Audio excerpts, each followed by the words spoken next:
जी अस्सलाम वालेकुम students, my name is Mohammad Umar Farooq and I am your chemistry teacher. और आज जो हमारा फ़िज़िकल केमिस्ट्री का टॉपिक है थ्योरी ऑफ मेटालिक कंडक्शन, तो हम इसको एक्सप्लेन करेंगे। तो इससे पहले थोड़ा सा इंट्रोडक्शन जो है वो हमें सॉलिड्स का करना पड़ेगा, मेटालिक सॉलिड्स का। और फिर उसके बाद हम इसको metallic theory of metallic conduction को डिस्कस करेंगे। और इसके बाद जो है वो नेक्स्ट हमारे पास कंटेंट इसका लास्ट वाला मेटालिक और इलेक्ट्रोलिटिक कंडक्शन में जो डिफरेंस है उसको हम थोड़ा सा डिस्कस करेंगे। तो सबसे पहले मेटालिक सॉलिड्स को समझना ज़रूरी है। तो मेटालिक सॉलिड्स को समझने के लिए हमारे पास थ्योरी है जिसे हम कहते हैं इलेक्ट्रॉन गैस थ्योरी या इलेक्ट्रॉन पूल थ्योरी। तो इलेक्ट्रॉन गैस या इलेक्ट्रॉन पूल थ्योरी के अंदर अगर हम देखें तो यहाँ पर इलेक्ट्रॉन गैस या इलेक्ट्रॉन पूल थ्योरी में हमारे पास जो मेटल्स को मेटालिक सॉलिड्स को बहुत अच्छे तरीके से एक्सप्लेन किया गया। इसके अलावा भी कुछ थ्योरीज दी गई हैं जो मेटालिक सॉलिड्स को या डिस्कस करती हैं। वो हमारे पास वीबीटी है, एमओटी भी है, लेकिन सबसे ऑथेंटिक थ्योरी जो मानी जाती है वो इलेक्ट्रॉन पूल और गैस थ्योरी। इसमें ये कहा गया कि जो मेटल है, ठीक है, मेटल एटम जो है वो क्योंकि मेटल्स होते हैं वो अपने वैलेंस शेल में से इलेक्ट्रॉन को इजीली लूज़ कर देते हैं और इलेक्ट्रॉन आसानी से निकल जाते हैं वैलेंस शेल्स में से। तो इलेक्ट्रॉन पूल थ्योरी कहती है कि अगर हमारे पास मेटल के एटम्स हैं तो वो अपने इलेक्ट्रॉन लूज़ कर देते हैं और वो इलेक्ट्रॉन जो होते हैं वो उन मेटल कैटाइंस के इर्द गिर्द जो हैं वो घूमने लग जाते हैं और वो उनसे दूर नहीं जाते और उनके एक स्फीयर ऑफ इन्फ्लुएंस के अंदर आ जाते हैं।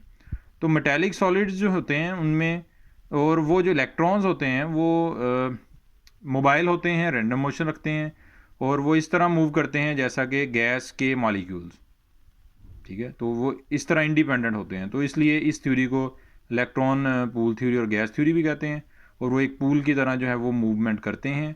तो जब हम उसको बैटरी के साथ कनेक्ट करते हैं उसके दोनों इलेक्ट्रोड्स को, तो वो उसमें से इलेक्ट्रॉन पूल की तरह जो है वो फ्लो करते हैं और मेटालिक सॉलिड जो है वो कंडक्शन का फिनोमिना शो करता है। अब हम इसकी एक्सप्लेनेशन में जाएं तो हमारे पास इलेक्ट्रॉन पूल थ्योरी और गैस थ्योरी, इसमें सबसे पहले हमारे पास मेटालिक सॉलिड्स हैं। यहाँ पर देखें कि ये मेटल के एटम्स हैं, ठीक है। अब ये जो मेटल के एटम्स हैं, सॉलिड्स की प्रॉपर्टी है कि पार्टिकल्स होते हैं वो क्लोजली पैक्ड होते हैं, ठीक है। तो उसमें उनमें जो एम्प्टी स्पेसेस होती हैं वो ना होने के बराबर होती हैं, ठीक है। वो डिफरेंट टाइप के सॉलिड्स हैं, उनकी अपनी अपनी प्रॉपर्टीज़ हैं। तो मेन इनका जो है कि मेटालिक जो कोई भी सॉलिड्स हैं उनमें पार्टिकल्स होते हैं वो क्लोजली पैक्ड होते हैं। अब जब एटम्स को करीब करीब लाया गया तो ये पैकिंग हुई, ठीक है, मेटालिक सॉलिड में। तो एटम्स के वैलेंस शेल में इलेक्ट्रॉन थे और वो ऑलरेडी जो हैं उनको जो एटम्स हैं वो ऑलरेडी उन इलेक्ट्रॉन्स को अपने अंदर रखने पर एग्री नहीं थे, because they are highly electropositive. तो जिसकी वजह से जैसे ही एटम्स करीब करीब आए तो उनमें रिपल्शन हुई, तो वैलेंस इलेक्ट्रॉन्स निकल गए। तो न्यूक्लियाई जो थे वो उनको जो है वो कंपनसेट नहीं कर पाए उनकी रिपल्शन को, तो जिसकी वजह से वो इलेक्ट्रॉन निकले। और इलेक्ट्रॉन निकले तो कहाँ गए? कैटाइंस बन गए एटम्स के। और वो इलेक्ट्रॉन्स जो हैं वो उन कैटाइंस के इर्द गिर्द घूमना उन्होंने शुरू कर दिया, एक स्फेयर ऑफ इन्फ्लुएंस बन गया। वो जो कैटाइंस हैं उनके दरमियान में इलेक्ट्रॉन्स आ गए। अब कैटाइंस भी एक दूसरे को रिपेल नहीं कर सकते, ठीक है, उनके दरमियान में इलेक्ट्रॉन्स हैं, इलेक्ट्रॉन एक दूसरे को रिपेल नहीं करेंगे, उनके दरमियान कैटाइंस हैं। तो स्टूडेंट्स इसमें जो ये अब कैटाइंस इलेक्ट्रॉन जो है वो क्यों गेन नहीं कर सकते? क्योंकि दे आर हाईली इलेक्ट्रोपॉजिटिव, ठीक है। और इलेक्ट्रॉन जो है वो रिपेल नहीं कर सकते अब एक दूसरे को, उनमें कैटाइंस हैं और इसी तरह कैटाइंस के साथ यही जो है वो सीन है। अब होता ये है कि ये जो इलेक्ट्रॉन्स हैं ना, ये इलेक्ट्रॉन्स जो हैं अब बहुत सारी प्रॉपर्टीज़ मेटल्स की, मेटालिक कंडक्शन, ठीक है, वो किस पे डिपेंड कर रही है? थर्मल कंडक्शन, मेटालिक कंडक्शन, वो डिपेंड कर रही है इन फ्री इलेक्ट्रॉन्स की मूवमेंट पे। तो जिसके इसके बाद हमारे पास थ्योरी दी गई मेटालिक कंडक्शन की। तो इसमें स्टूडेंट क्या कहा गया कि इसमें बताया गया कि हमारे पास सबसे पहला इसका point, due to the presence of free electrons metals can conduct electricity when electric field is applied between the two ends of the metals and no chemical change takes place. तो स्टूडेंट्स मेटालिक कंडक्शन जो होती है ना, इसके अंदर कोई भी किसी भी तरह का केमिकल चेंज ऑब्जर्व नहीं होता। क्यों नहीं होता? क्योंकि जस्ट इलेक्ट्रॉन्स की मूवमेंट होनी है, इसमें कोई नया प्रोडक्ट नहीं बनना, कोई नया केमिकल नहीं बनना, ठीक है। तो केमिकल प्रॉपर्टीज़ में कोई चेंज नहीं आना। तो मेटालिक कंडक्शन जो है ये कोई केमिकल चेंज नहीं है, ठीक है। तो नेक्स्ट इसका पॉस्टुलेट हमारे पास electrons will start moving in a single direction, so random motion of electron diminishes. तो मतलब ये है कि हमारे पास जो इलेक्ट्रॉन्स थे, ठीक है, तो इसमें स्टूडेंट्स पहले देखें कि हमारे पास इलेक्ट्रॉन जो है वो रैंडमली मूव कर रहे थे, उनकी कोई खास स्पेसिफिक डायरेक्शन नहीं थी।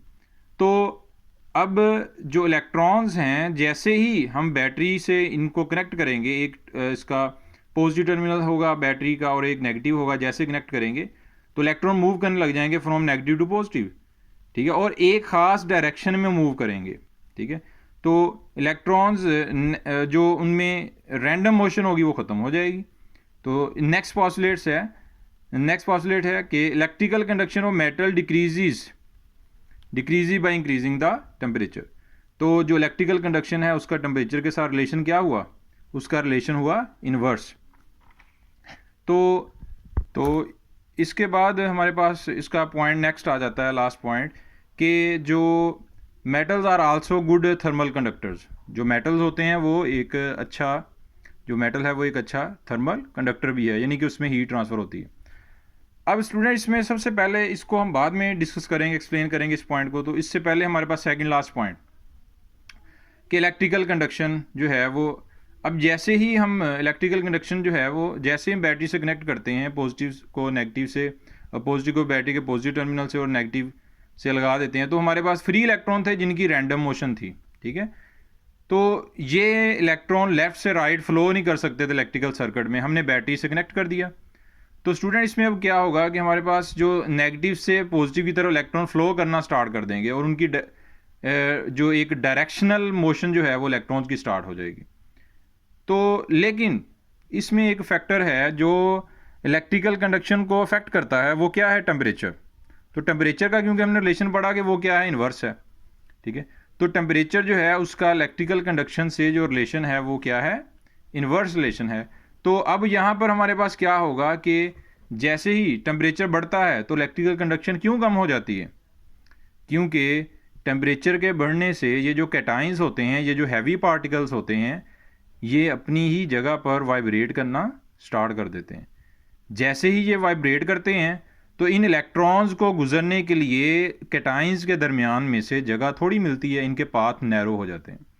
जब इनके पाथ नैरो हो जाते हैं तो इलेक्ट्रॉन्स के फ्लो में कमी हो जाती है, रुकावट होती है इलेक्ट्रॉन्स के पाथ में, तो जिसकी वजह से इलेक्ट्रॉन्स थोड़ा फ्लो कर पाते हैं और इलेक्ट्रिकल कंडक्शन क्या हो जाती है? डिक्रीज कर जाती है। तो इलेक्ट्रॉन्स, फ्री इलेक्ट्रॉन्स उतनी तेज़ी से मूव नहीं कर सकते। तो ये जो इलेक्ट्रिकल कंडक्शन में डिक्रीज आता है, ठीक है, ये टेम्परेचर के बढ़ने से आता है। क्यों आता है? क्योंकि इलेक्ट्रॉन्स इतनी आसानी से फ्लो नहीं कर पाते, ठीक है, तो जितना आसानी से उन्हें करना चाहिए था। क्यों? क्योंकि कैटाइंस अब जगह ज़्यादा घेरते हैं, जिसकी वजह से इलेक्ट्रॉन्स को फ्लो करने में दिक्कत होती है। तो ये फिर हमारे पास नेक्स्ट थर्मल कंडक्शन का था लास्ट पॉइंट, उसको अगर हम एक्सप्लेन करें तो स्टूडेंट थर्मल कंडक्शन का में हमारे पास है कि हमें पता है कि कैटाइंस हैं, electron pool theory, electron gas theory हमें बता रही है कि इलेक्ट्रॉन्स रैंडमली मूव कर रहे हैं। जब हमने इसको बैटरी के साथ कनेक्ट नहीं किया तो इलेक्ट्रॉन्स जो हैं वो रैंडमली, उनकी रैंडम मोशन है। तो स्टूडेंट अगर हम एक तरफ से मेटल को हीट करें तो उस साइड वाले जो इलेक्ट्रॉन्स होंगे उनकी एनर्जी बढ़ेगी, ठीक है। ये जो हीट एनर्जी है ये उनकी काइनेटिक एनर्जी बढ़ा देगी, जिसकी वजह से वो पहले भी रैंडमली मूव कर रहे थे, अब ज़्यादा तेज़ी से करेंगे। अब वो क्लियंस करेंगे, ऐसा ऐसा वो क्लियन करेंगे। उन इलेक्ट्रॉन्स के साथ भी वो इलेक्ट्रॉन हाई एनर्जी वाले क्लियन करेंगे जो कोल्डर एंड की तरफ हैं, और ऐसा ऐसा क्लियन के रिजल्ट में, क्योंकि रैंडम मोशन है और वो जो एनर्जी है वो तमाम इलेक्ट्रॉन्स में डिस्ट्रीब्यूट हो जाएगी और पूरे मेटल का एक स्टेज आएगी कि टेम्परेचर सेम हो जाएगा, ठीक है। तो ये हमारे पास जो उसमें ये जो हमारे पास कोई भी थर्मल कंडक्शन की अगर हम बात करें तो थर्मल कंडक्शन मतलब मेटल जो होते हैं उनकी ये प्रॉपर्टी है कि मेटल में इलेक्ट्रॉन, अगर हमारे पास एक वुड का पीस है, लकड़ी का पीस है, टुकड़ा है, हम उसे हीट करें एक तरफ से तो वो उसका दूसरा एंड जो होगा वो उसमें हीट ट्रांसफ़र नहीं होगी। क्यों नहीं होगी? क्योंकि उनमें फ्री इलेक्ट्रॉन नहीं होते। जब फ्री इलेक्ट्रॉन नहीं होंगे तो एनर्जी लेकर वो हॉटर से कोल्डर एंड की तरफ नहीं जाएंगे। तो हॉट एंड से जब कोल्ड एंड की तरफ नहीं जाएंगे तो एनर्जी डिस्ट्रीब्यूट नहीं होगी। ठीक है, तो जैसे मर्जी एक तरफ से, एक साइड से उसे हम हीट करते रहें, दूसरी तरफ हीट ट्रांसफ़र नहीं होगी। लेकिन मेटल्स में क्या होता है कि फ्री इलेक्ट्रॉन्स जो होते हैं वो एनर्जी लेके हॉट एंड से कोल्ड एंड की तरफ जाते हैं। ठीक है, और कोल्ड एंड से हॉट एंड की तरफ इलेक्ट्रॉन आते हैं, जिसकी वजह से कुछ ही देर में, कुछ देर के बाद, कुछ ही मिनटों के बाद जो है वो पूरे का पूरा मेटल जो होगा उसमें सेम टेम्परेचर उसका वो अटेन कर लेता है। ठीक है, अच्छा, तो इसके बाद हमारे पास आ जाती है इलेक्ट्रोलिटिक कंडक्शन। तो मेटालिक कंडक्शन हमने पढ़ ली, तो हम थोड़ा सा डिस्कस करेंगे कि इलेक्ट्रोलिटिक कंडक्शन क्या होती है। तो स्टूडेंट, इलेक्ट्रोलिटिक कंडक्शन जो होती है ना, ये होती है due to the movement of free ions, ठीक है, rather than the movement of free electrons. तो हमारे पास जो इलेक्ट्रॉन्स होते हैं वो मेटालिक कंडक्शन में उनकी मूवमेंट की वजह से इलेक्ट्रिसिटी कंडक्ट होती है। ठीक है, लेकिन हमारे पास जो इलेक्ट्रोलिटिक कंडक्शन है उसमें हमारे पास फ्री आयंस की मूवमेंट की वजह से इलेक्ट्रिसिटी कंडक्ट होती है। तो यहाँ पर हमारे पास ये जो इलेक्ट्रॉन्स हैं, अगर हम इनकी बात करते हैं, सबसे पहले इलेक्ट्रोलिटिक कंडक्शन में क्या चीज़ें ज़रूरी हैं। ठीक है, इलेक्ट्रोलिटिक कंडक्शन में हमारे पास बेसिकली स्टूडेंट्स हमें चाहिए एक इलेक्ट्रोड। ठीक है, तो इलेक्ट्रोड है, उसमें वो किसी मेटल का बना हो सकता है। ठीक है, ग्रेफाइट, प्लेटिनम, जिंक, कॉपर वगैरह। तो स्टूडेंट्स मोस्टली जो लिया जाता है वो ग्रेफाइट और प्लेटिनम का इलेक्ट्रोड लिया जाता है, because these two metals are inert. ठीक है, ये किसी इलेक्ट्रोलाइट के साथ कोई केमिकल रिएक्शन आसानी से नहीं करते। तो अब यहाँ पर हमारे पास जो इलेक्ट्रोड्स हैं, जिंक, कॉपर वगैरह भी हम ले लेते हैं। ठीक है, तो लेकिन वो डिपेंड करता है कि हमारा सेल कौन सा है, तो उसमें। और दूसरा ये होता है कि ये जो इलेक्ट्रोड्स होते हैं इनमें से एक एनोड कहलाएगा, एक कैथोड कहलाएगा। जो एनोड कहलाएगा उसकी वो उसके ऊपर ऑक्सीडेशन होगी, जो कैथोड कहलाएगा उसके ऊपर रिडक्शन होगी। तो स्टूडेंट, इनमें से जो जिसके ऊपर ऑक्सीडेशन होगी वो इलेक्ट्रॉन गेनिंग पावर ज़्यादा रखता होगा, और जिसके ऊपर रिडक्शन होगी, ठीक है, तो वो इलेक्ट्रॉन लूजिंग पावर ज़्यादा रखता होगा। तो यहाँ पर इनका ऑक्सीडेशन पोटेंशियल जो होता है, ठीक है, वो हमारे पास जो इलेक्ट्रोड पोटेंशियल है, ठीक है, उसके लिहाज से हम लेते हैं। और कभी भी दो डिफरेंट मेटल्स जो होते हैं उनका सेम ऑक्सीडेशन पोटेंशियल नहीं होता। तो फिर उसके बाद हमारे पास इलेक्ट्रोलाइट स्टूडेंट क्या होते हैं? इलेक्ट्रोलाइट्स ऐसे कंपाउंड्स होते हैं जो जिनको वाटर में सॉल्यूशन फॉर्म में अगर हम लें, ठीक है, तो वो आइंस में कन्वर्ट हो जाते हैं, डिसोशिएट हो जाते हैं, या उनको हम हीट करें, मेल्ट करें, तब भी वो आइंस में डिसोशिएट हो जाते हैं। तो इलेक्ट्रोलाइट्स जो होते हैं ये दो तरह के होते हैं। ठीक है, ये वीक इलेक्ट्रोलाइट्स भी होते हैं और स्ट्रॉन्ग इलेक्ट्रोलाइट्स भी होते हैं। तो ये जो वीक इलेक्ट्रोलाइट्स होते हैं बेसिकली, तो ये जो वीक इलेक्ट्रोलाइट्स होते हैं ये जल्दी आसानी से जो है वो आइंस में नहीं जाते। ठीक है, जो स्ट्रॉन्ग इलेक्ट्रोलाइट्स होते हैं वो आसानी से आइंस में चले जाते हैं। जिस तरह हमारे पास ये एसिटिक एसिड है, तो एसिटिक एसिड जो है ये एक वीक इलेक्ट्रोलाइट है। ठीक है, तो अगर हम स्ट्रॉन्ग की बात करें तो हमारे पास स्ट्रॉन्ग में आ जाता है, स्ट्रॉन्ग में हमारे पास है NaCl। तो ये जो स्टूडेंट्स इलेक्ट्रोलाइट हैं, इनमें अगर हमारे पास कोई इलेक्ट्रोलाइट आसानी से आइंस में नहीं जा रहा तो फिर हम उसमें क्या करते हैं, हम उसको मोल्टन फॉर्म में ले लेते हैं। लेकिन मोल्टन फॉर्म में उसी इलेक्ट्रोलाइट को लेते हैं जिसका मेल्टिंग पॉइंट थोड़ा हो। ठीक है, तो वरना ऐसे आयनिक कंपाउंड्स, ऐसे इलेक्ट्रोलाइट्स जिनका मेल्टिंग पॉइंट बहुत ज़्यादा है, जिनको हम अगर हीट करें, मेल्ट करें, उनके आइंस को फ्री करें, तो हमें एनर्जी बहुत ज़्यादा कंज्यूम होगी। तो फिर हम प्रेफर करते हैं कि उनको हम किस फॉर्म में ले लें, सोल्यूशन फॉर्म में ले लें। तो अब हम इसकी एक्सप्लेनेशन की तरफ जाते हैं। तो स्टूडेंट, इसमें फॉर सिंपल एग्जांपल अगर हम लें तो हमारे पास एक इलेक्ट्रोलाइटिक सेल है। ठीक है, इलेक्ट्रोलाइटिक कंटेनर है जिसमें दो इलेक्ट्रोड्स हैं। तो इसमें एक हमारे पास कॉपर है। ठीक है, तो ये हमारे पास एक कॉपर है, और ये जो एनोड है ये जिंक का बना हुआ है। ठीक है, तो कॉपर, इसमें हमने क्या किया कि हमने वाटर के अंदर NaCl को ऐड किया। जैसे ही स्टूडेंट हम NaCl को वाटर में ऐड करेंगे तो ये किस में जाएगा? आइंस में डिसोशिएट हो जाएगा। तो अब आइंस जो हैं इसके फ्री हो गए। ठीक है, एक तो ये फॉर्म थी, एक तो ये कंडीशन थी कि हम इसको NaCl को हम मेल्ट कर लेते। तो स्टूडेंट, मेल्ट करेंगे तो ये तकरीबन 800 डिग्री सेल्सियस पे जाके मेल्ट होता है, तो इसके आइंस जो होते हैं वो फ्री होते हैं। लेकिन हमने इसको किस में ऐड कर लिया? वाटर में। इसके आइंस जो हैं वो तब भी फ्री हो गए। अब इनके आइंस की मूवमेंट नहीं होनी, ना ये इस इलेक्ट्रोड की तरफ जाएगा, ना कोई इनमें से इस इलेक्ट्रोड की तरफ जाएगा, जब तक हम इसको बैटरी से कनेक्ट नहीं कर देते, हम पोटेंशियल डिफरेंस नहीं दे देते। स्टूडेंट, पोटेंशियल डिफरेंस क्या होता है? पोटेंशियल डिफरेंस की अगर हम सिंपल सी शॉर्ट में बात करें तो ये जो इलेक्ट्रॉन्स होते हैं ना, तो ये इलेक्ट्रॉन्स यहाँ से मूव करते हैं, मूव करके पॉजिटिव टर्मिनल की तरफ आते हैं। एक स्टेज आती है कि पॉजिटिव नेगेटिव के पास इलेक्ट्रॉन खत्म हो जाते हैं, इलेक्ट्रॉन सारे के सारे घूम के किसकी तरफ आ जाते हैं? Positive pay. तो फिर इन इलेक्ट्रॉन्स पे भी चार्ज नेगेटिव होता है, और इन इलेक्ट्रॉन्स को इस नेगेटिव टर्मिनल ने अगर दोबारा वापस लेना है तो बैटरी को इनमें रिपल्शन होती है। ठीक है, इस नेगेटिव टर्मिनल में और इलेक्ट्रॉन्स में क्या होती है? रिपल्शन होती है। तो फिर जब बैटरी दोबारा इस नेगेटिव टर्मिनल में से इलेक्ट्रॉन सारे इधर चले गए पॉजिटिव में रोटेट करके, तो जब दोबारा वापस बैटरी ने लेने हैं ना, तो स्टूडेंट इस पर यूनिट चार्ज के ऊपर बैटरी को वर्क डन करना पड़ता है, जो पॉजिटिव से उठा के इलेक्ट्रॉन नेगेटिव तक लाना होता है। तो क्योंकि उसमें रिपल्शन होती है, इसलिए बैटरी को वर्क करना पड़ता है पर यूनिट चार्ज से। हम क्या कहते हैं? Potential difference. अच्छा, तो इसमें अब यहाँ पर क्या होगा कि पोटेंशियल डिफरेंस हमने दे दिया, बैटरी हमने अप्लाई कर दी। अब स्टूडेंट्स, जो पॉजिटिव आइंस हैं इन्होंने नेगेटिव की तरफ मूव करना है, और जो नेगेटिव क्लोराइड आइंस हैं इसने पॉजिटिव की तरफ। तो ये जो सोडियम आइंस होंगे इन्होंने इलेक्ट्रॉन गेन करने हैं। इन्होंने इलेक्ट्रॉन गेन किससे करने हैं? कैथोड से इलेक्ट्रॉन लेंगे। जब इनका इलेक्ट्रॉन गेन होगा तो क्या हो जाएगी? रिडक्शन।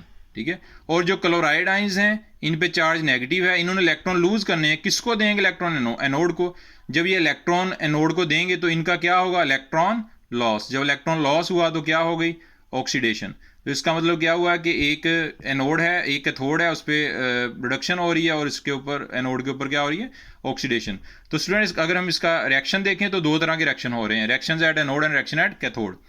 स्टूडेंट, अगर और इसमें इससे पहले अगर हम गौर करें तो क्या इसमें केमिकल चेंज हो रहा है?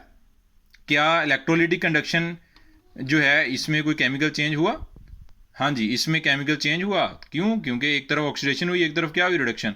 तो केमिकल चेंज क्या है? केमिकल चेंज का मतलब है क्या कोई नया प्रोडक्ट बना? क्या आपका कंपाउंड किसी नए केमिकल में कन्वर्ट हुआ? हो गया। कैसे? कि क्लोराइड आइंस गए, ठीक है, इन्होंने इलेक्ट्रॉन लूज किए, क्लोराइड रेडिकल बने, रेडिकल ने मिलकर क्या बना दी? Cl2। तो Cl2 जो है वो यहाँ से निकल रही है। स्टूडेंट, अगर हम देखें गौर से तो क्लोरीन गैस कहाँ से निकल रही है? क्लोरीन गैस निकल रही है एनोड से। तो जो सोडियम आइंस हैं उन्होंने इलेक्ट्रॉन गेन किए, इलेक्ट्रॉन गेन करके सोडियम बना मेटल। ठीक है, तो सोडियम जो है, क्या ये सोडियम जो है ये डिपॉजिट हो जाएगा? क्यों? क्योंकि सोडियम इज अ मेटल, वो तो गैस की फॉर्म में यहाँ से निकल नहीं सकता। ठीक है, तो कैथोड के ऊपर सोडियम मेटल डिपॉजिट हो रहा है। ठीक है, क्लोराइड आइंस क्लोरीन गैस की फॉर्म में इलेक्ट्रॉन देकर निकल रहे हैं नोड से, सोडियम आइंस इलेक्ट्रॉन लेके डिपॉजिट हो रहे हैं कैथोड के ऊपर। तो स्टूडेंट्स, ये हमारे पास जो इलेक्ट्रोलिटिक कंडक्शन होगी। लेकिन इस सारे प्रोसेस के रिजल्ट में हमें क्या मिला कि इलेक्ट्रॉन फ्लो कर गए, इलेक्ट्रिकल कंडक्शन, इलेक्ट्रोलिटिक कंडक्शन जो है वो ऑब्जर्व हो गई। क्यों ऑब्जर्व हुई? आइंस की मूवमेंट की वजह से। आइंस की मूवमेंट की वजह से जो इलेक्ट्रिकल कंडक्शन होती है उसे हम कहते हैं इलेक्ट्रोलिटिक कंडक्शन। स्टूडेंट्स, उसके बाद अगर हम देखें fact of temperature, electrolytic conduction के ऊपर टेम्परेचर का क्या फैक्ट है, क्योंकि हमने उसमें मेटालिक कंडक्शन में भी देखा, तो अब इसमें भी देखेंगे। तो स्टूडेंट्स, टेम्परेचर के बढ़ने से इलेक्ट्रोलिटिक कंडक्शन बढ़ जाती है। कैसे बढ़ जाती है ये देखें। अगर हमारे पास इलेक्ट्रोलाइट है, वो आइंस में जा रहा है, डिसोशिएट हो रहा है, और आइंस मूव कर रहे हैं एनोड और कैथोड की तरफ, इलेक्ट्रोलिटिक कंडक्शन हो रही है। तो स्टूडेंट्स, अगर हमारा इलेक्ट्रोलाइट, उसका अगर हम टेम्परेचर बढ़ा देते हैं तो इलेक्ट्रोलाइट जो होगा उसकी बॉन्ड्स वीक हो जाएंगी, उसकी एनर्जी ऑफ डिसोशिएशन कम होने से उसकी आयनाइजेशन सोल्यूशन में बढ़ जाएगी। टेम्परेचर के बढ़ने से जो इलेक्ट्रोलाइट है उसकी एनर्जी ऑफ डिसोसिएशन कम हो जाएगी, बॉन्ड्स वीक हो जाएंगी, और वो ज़्यादा तेज़ी से बॉन्ड तोड़कर आइंस में जाएगा। जितनी तेज़ी से वो आइंस बनाएगा उतनी तेज़ी से उसके आइंस इलेक्ट्रोड की तरफ मूव करेंगे, और ऑक्सीडेशन रिडक्शन का फिनोमिना स्पीड अप हो जाएगा, जिसकी वजह से इलेक्ट्रोलिटिक कंडक्शन बढ़ जाती है बाय इंक्रीजिंग द टेम्परेचर। जबकि जो मेटालिक कंडक्शन होती है स्टूडेंट, जो हमारे पास वो क्या होती है, वो डिक्रीज कर जाती है बाय इंक्रीजिंग द टेम्परेचर। क्यों? क्योंकि मेटल के टाइम वाइब्रेट करते हैं और इलेक्ट्रॉन के फ्लो होने में, वो फ्लो करने में दिक्कत होती है। तो स्टूडेंट, ये हमारे पास था इसका आज का इस टॉपिक, ठीक है, जो हमारे पास बेसिकली था कि थ्योरी ऑफ मेटालिक कंडक्शन। तो स्टूडेंट्स अगर हम इसका रिव्यू देखें तो हमारे पास कंटेंट्स हैं, ठीक है। कंटेंट्स हमारे पास आ जाते हैं कि electron pool theory, gas theory और theory of metallic conduction, metallic electrolytic conduction, ठीक है। इलेक्ट्रॉन पूल थ्योरी में हमने देखा कि इलेक्ट्रॉन्स कैसे मूव करते हैं। इलेक्ट्रिकल कंडक्शन को हम बाद में डिस्कस करेंगे। हमने पहले इसमें देखा कि इलेक्ट्रॉन कैसे एक मेटल कैसे एग्जिस्ट करता है, ठीक है। फिर हमने उसके बाद डिस्कस किया कि हमारे पास जो है वो इसकी एक्सप्लेनेशन में हमने देखा कि मेटल के एटम्स कैसे इलेक्ट्रॉन लूज़ कर देते हैं, ठीक है। तो इलेक्ट्रॉन पूल क्या है और इलेक्ट्रॉन जो है वो गैस हम किसे कहेंगे। फिर उसके बाद हमने स्टूडेंट्स की मेटालिक कंडक्शन की थ्योरी को डिस्कस किया, इसके कुछ पास्टुलेट्स थे, ठीक है। और उन पास्टुलेट्स को हमने डिटेल में डिस्कस किया, ठीक है। तो उसमें जो कि टेम्परेचर का क्या इफेक्ट होता है मेटालिक कंडक्शन पे और जो थर्मल कंडक्शन है वो क्या है। फिर उसके बाद हमने स्टूडेंट्स थोड़ा सा इंट्रोडक्शन किया इलेक्ट्रोलाइटिक कंडक्शन का, और हमने कहा कि इलेक्ट्रोलाइट और इलेक्ट्रोड ज़रूरी हैं अगर हम इसको इलेक्ट्रोलाइटिक कंडक्शन को ऑब्जर्व करना चाहते हैं। और उसमें हमारे पास एक इलेक्ट्रोलाइटिक कंटेनर होता है और एनोड होगा, कैथोड होगा, और इलेक्ट्रोलाइट सोल्यूशन फॉर्म में लिया जाएगा या मोल्टन फॉर्म में लिया जाएगा। 2 इलेक्ट्रोड्स होंगे और आइंस ऑपोजिट आइंस जो है वो ऑपोजिट इलेक्ट्रोड की तरफ मूव करेंगे, और एक तरफ ऑक्सीडेशन होगी, रिडक्शन होगी। एनोड पे रिडक्शन ऑक्सीडेशन होती है और कैथोड पे रिडक्शन, और केमिकल चेंज आता है, ठीक है। मेन पॉइंट के केमिकल चेंज आता है। तो हमारे पास अब क्लोरीन गैस बनी, वो एक नया केमिकल है, ठीक है। NaCl वो एक नया NaCl की कंपोजिशन और है केमिकल, क्लोरीन गैस की और है, ठीक है। और सोडियम मेटल की और है, मतलब कि हम ले कुछ और रहे थे कंपाउंड, बना कुछ और है, ठीक है। तो इसका मतलब केमिकल कंपोजिशन में चेंज आ गया, ठीक है। और एनोड और कैथोड के ऊपर ऑक्सीडेशन रिडक्शन रिएक्शंस होंगे, ठीक है। तो इनको हमने डिस्कस किया। और टेम्परेचर का फैक्ट हमने देखा कि टेम्परेचर के बढ़ने से इलेक्ट्रोलाइटिक कंडक्शन बढ़ जाती है, क्योंकि एनर्जी ऑफ डिसोसिएशन डिक्रीज़ कर जाती है, और इलेक्ट्रोलाइट्स की आयनाइजेशन जो होती है सोल्यूशन में वो इंक्रीज़ कर जाती है। और इलेक्ट्रोलाइट हम मोल्टन फॉर्म में भी ले सकते हैं और हम उसको सोल्यूशन फॉर्म में भी ले सकते हैं। वो डिपेंड करता है कंडीशंस पे और हमारा इलेक्ट्रोलाइट जो है वो किस नौइयत का है, ठीक है। तो स्टूडेंट अगर आपको ये पसंद आए तो आप इन्हें इसको लाइक भी करना है, शेयर भी करना है, सब्सक्राइब भी करना है, ठीक है। तो अपना ख्याल रखिएगा। तो इंशाल्लाह नेक्स्ट लेक्चर में जो है वो हमारी मुलाकात होगी। अल्लाह हाफिज़।